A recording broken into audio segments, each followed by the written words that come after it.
बिस्मिल्लाहिर्रहमानिर्रहीम। अस्सलाम वालेकुम प्यारे बच्चों।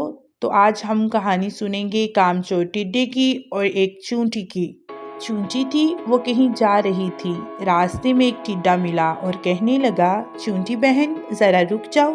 चूंटी रुक गई, पूछने लगी, क्या बात है? टिड्डे ने कहा, मीठी मीठी हवा चल रही है, आओ बाग में खेलने चलते हैं। चूंटी ने कहा, मैं कैसे खेलूं? मुझे दाने इकट्ठे करने हैं। जब बरसात आएगी तो छोटी छोटी चूंटियां क्या खाएंगी? मुझे घर भी ठीक करना है, बरसात के पानी से घर टूट भी सकता है। टिड्डे ने कहा, हम तो खेलते ही हैं जी। एक दिन बादल आ गए और बारिश शुरू होगी।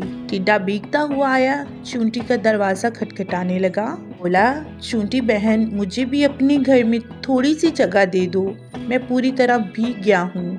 बारिश खत्म होने के बाद यहाँ से चला जाऊंगा।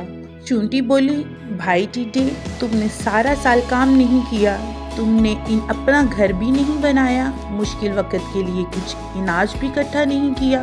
जाओ, मैं तुम्हारी मदद नहीं कर सकती। जो सुस्ती की, इसकी यही सजा है।